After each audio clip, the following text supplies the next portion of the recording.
নমস্কার আমার প্রিয়জনেরা, মাকে নিয়ে আসলাম পিসির বাড়ি থেকে হেঁটেই। এটুকু রাস্তা মনে করো ওই হাফ কিলোমিটারের একটু উপর হবে।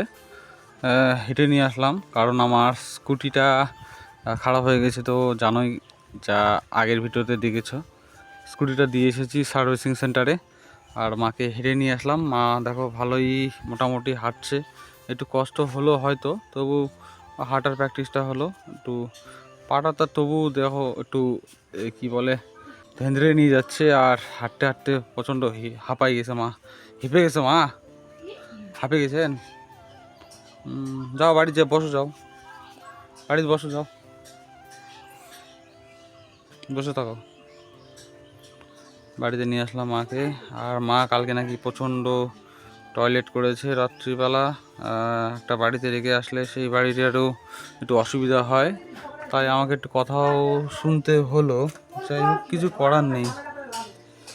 ঘুরতে গেছিল, মায়ের মন বাড়িতে ভালো লাগে না, বোরিং লাগছে। মাকে নিয়ে এসেই দেখি মিষ্টির রান্না হয়ে গেছে। এখন আমরা খেতে বসবো। আজকের তরকারি কি তরকারি সেটা একটু দেখিনি। ঢেঁড়স সেদ্ধ আর ঢেঁড়স ভাজা, পটল ভাজা, আর তরকারি করেছে কি না জানি না। খেতে বসি, তারপর বুঝতে পারবো। মা খিদে লাগছে, খায় না। আমাদের বাড়িটা গ্রামে হলেও রাস্তার পাশে, অনেকেই আমাদের ভিডিওতে দেখেছো, তাই সবসময় এই রাস্তা দিয়ে গাড়ি ঘোড়া চলাচল করে। আমাদের বাড়ির বাইরেটা খুব সুন্দর, আর এখানে যে হাওয়া বয় এত সুন্দর, মনে হয় যে এসির থেকেও দ্বিগুণ ভালো। রাস্তার ধারে বাড়ি হওয়ার ক্ষেত্রে একদমই ফাঁপড় বা বোরিং লাগে না। লোকজন সবসময় যাওয়া আসা করে, তবুও বাড়িতে তিনজন লোক, চেঁচামেচি একটু কম। যা করি আমরা দুজনাই করি, মা তো চুপচাপে থাকে, তাই একটু বাড়ির ভেতরে একটু বোরিং বোরিং লাগে। বাইরে বেরোলে রাস্তার লোকজন, গাড়ি ঘোড়া চলাফেরা, এই সেই, মনটা ভালো হয়ে যায়। আর দেখো আমাদের গাছে কাঁঠাল ধরেছে ভালোই, মানে কাঁঠালের জাতগুলো একটু নর্মাল, কারণ গাছ থেকে দেখাচ্ছি ভালো বুঝতে পারবেন।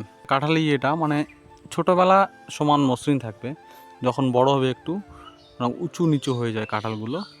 আর কাঁঠালের সাইজটা একদমই বড় না, ছোট সাইজের কাঁঠাল। আর কাঁঠাল খেতে কিন্তু এটা একদম চরম লাগে খেতে। আর এর যে ভিতরের গন্ধ আর যে স্বাদ, এটাও খুব সুন্দর। তার সঙ্গে আমাদের একটা পেয়ারা গাছ আছে, যে পেয়ারা গাছে মানে এদিকে কাঁঠাল গাছ, এদিকে আম গাছ, এর মাঝখানে পেয়ারা গাছ। আর পেয়ারা গাছটা উপরের দিকে বাড়তে পারেনি, কারণ এই দুটো গাছ, কাঁঠাল আর আম গাছ, উঁচুতে উঠে গেছে এবং ঢেকে নিয়েছে এই পেয়ারা গাছকে। আর এরকমই একটা গাছ আছে, লিচুর গাছ, যেটাতে ঝাপড় ঝুপুর না, লিচু ধরেছে অনেক, দেখতে পাবেন না নিচ থেকে, উপরে হয়তো দেখতে পাচ্ছেন, হয়তো উপরে। এই গাছটা মানে দুদিকে এমন দুটো গাছ আছে, দুটো আমের গাছ এমন চাপায় রাখছে, লিচু গাছটা একদম ঝাপড় ঝুপুর হতে পারেনি, একদম লম্বায় হয়েছে শুধু একদিকে। এরকম হচ্ছে আমাদের গাছগুলোর পরিস্থিতি। আর একটা নারকেল গাছটা তো মারাই গেছে, আর একটা নারকেল গাছের কি দেখ উপরের যে পাতাগুলো, নতুন পাতাগুলো বের হয়েছিল, সেই পাতাগুলোও পোকায় খেয়ে ফেলেছে। রাস্তা থেকে বাড়ি ঢুকতেই আর একটা নারকেল গাছ আছে, যেটার অবস্থাও এখন শোচনীয়, একদম পোকায় খাল করে দিয়েছে গাছটাতে। আমাদের বাড়ি থেকে একদম পশ্চিমের দিকে আমাদের ঠাকুরঘরের পাশেই যে আম গাছগুলো রয়েছে, এগুলো বিভিন্ন ধরনের আম। আর এই আমটার নাম বোধহয় আম্রপলি। আর এই আমটা একদম দেরিতে লেটে পাকে, ওই গাছগুলোর চেয়ে একটু লেটে পাকে আমগুলো। আর এই আমগুলোর স্বাদ একদম মধুর মতো মিষ্টি এবং স্বাদও অতুলনীয়। এবং কিন্তু এই আমটা একদম লেটে পাকার ফলে বর্ষার সময় পাকে, জ্যৈষ্ঠ মাসের পরে, তাই এই আমগুলোতে বেশিরভাগ পোকা লেগে যায়। এটাই হলো মুশকিল এই আমের। নয়তো আম ভালোই ধরেছে এই একটি গাছে, বাদবাকি গাছগুলোতে আম অবশ্য অতটা নেই। আর এইদিকে দেখো আমাদের বাড়ির পাশে যে ধান ক্ষেতটা রয়েছে, সেই ধান ক্ষেতের এই লাগানো হলো, দেখো প্রায় পেকেই আসছে ধান, পেকেই গেছে বলা যেতে পারে। কাছ থেকে দেখাচ্ছি, হ্যাঁ পেকেই আসছে প্রায়। আর মনে করো 2 সপ্তাহ পর এই ধান কাটা যাবে। আর এখন একটু জল হওয়ার কারণে জল জমে আছে পুরো মাঠে এবং জমিতে। এগুলো যখন কাটা হবে তখন দেখাবো ভিডিও, আপনারা দেখবেন কিভাবে আমাদের এখানে বিভিন্ন পদ্ধতিতে ধান কাটা হয়। আর এই ধানের জমিতে চারিদিকে বাড়ি হয়ে গেছে, আমাদের এটা বাড়ি ছিল আগে থেকেই। আর বাদ বাকি চারিদিকে বাড়ি হয়ে যাওয়ার ফলে এই ভিতরে ঢোকা একটু বড় গাড়ি ঢোকা একটু মুশকিল হয়েছে, তাই হাত দিয়েই কাটা হয় এই আমাদের এই ডান পাশের জমিগুলোতে ধান। আজ রোদ ঝলমলে বাড়িতে ভীষণ ভালো লাগছে আমাদের বাড়িটা দেখতে, চারিদিকটাই সুন্দর। আর এদিকে যে দুটো দেখতে পাচ্ছেন স্নানাগারের মতো, মানে জল রাখা যাবে এরকম, এটা সরকার থেকে দিয়েছিল আমার বাবাকে, আমাদেরকে। তখন এটা চাষ করতে দিয়েছিল কেঁচো সার না এজোলা চাষ, এরকম কিছু একটা সার উৎপাদন করার জন্য। কিন্তু এটা দেওয়ার পর আমাদের এখানে মানে সেটার কিভাবে কি করতে হয় সেটা শেখানো হয়নি। দেওয়া হয়েছিল ফালতু জায়গা নষ্ট করে, কিন্তু কোনো কিছু শেখানো হয়নি। তো কিভাবে করবে চাষ, তাই এটা নিয়ে আর এগোনো হয়নি, এইভাবেই পড়ে আছে এখন। এটা কোনো কাজে ব্যবহৃত হয় না।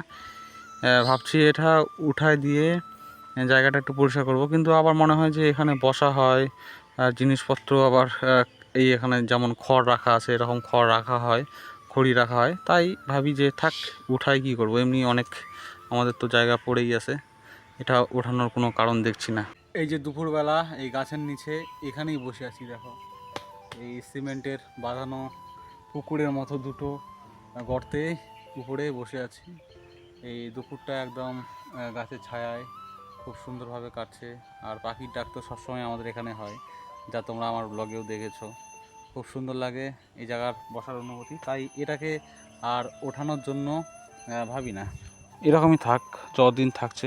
তারপর যখন মনে হবে যে জায়গাটার দরকার, তখন এটা উঠে যাওয়ার কথা ভাববো। আর ঘরে থাকলে সবসময় শুয়ে থাকি আর হাতে মোবাইল থাকেই, আর মায়ের আর মিষ্টুর সবসময় কথাবার্তা। আর বাইরে এলে এরকম প্রকৃতি, গাছপালা, মানে গ্রামের পরিবেশ খুব সুন্দর। আপনারা তো অনেকেই প্রায় গ্রামে থাকেন। কয়েকদিন বৃষ্টি হওয়ার পর আজকের আবহাওয়াটা একটু ভালো, আজকে আকাশটা একটু নীলছে এবং হালকা মেঘ করেছে আর রোদ উঠেছে। আজকের আবহাওয়াটা একটু ভালো লাগছে, নরম নরম আবহাওয়া। কিন্তু কয়েকদিন ধরে যা বৃষ্টি হচ্ছিল আর আমার দিকে লাইন নেই, আর বাড়িঘরের অবস্থা একদম শোচনীয় হয়ে গিয়েছিল, সেগুলো দেখে মন একদমই ভারাক্রান্ত হয়ে গিয়েছিল। এখন মনটা ভালো আছে রোদ ওঠার পর, আকাশ পরিষ্কার হওয়ার পর। বাড়ি যাদের কাছা তারাই বুঝবে যে হচ্ছে বৃষ্টি হলে কীরকম অসুবিধা হয়। যাদের পাকা বাড়ি তাদের তো কোনো অসুবিধাই নেই, একদম বৃষ্টি বিলাস হয়। আর আমাদের জন্য একটু কষ্টকর। আর যাদের ধান আছে তাদের তো আরও কষ্টকর, বিশেষ করে গ্রামের লোকজনের একটু কষ্ট হয়, কারণ এই সময় বৃষ্টি আর তোমার বরফ হলে, মানে পাথর যদি পড়ে, তাহলে ধানের প্রচণ্ড ক্ষতি হয়, তার সঙ্গে বিভিন্ন ফসলের ক্ষতি হয়। তাই আমরা গ্রামের লোকেরা একটু বৃষ্টি ভালোবাসি খুব, আবার একটু অপছন্দও করি খুব।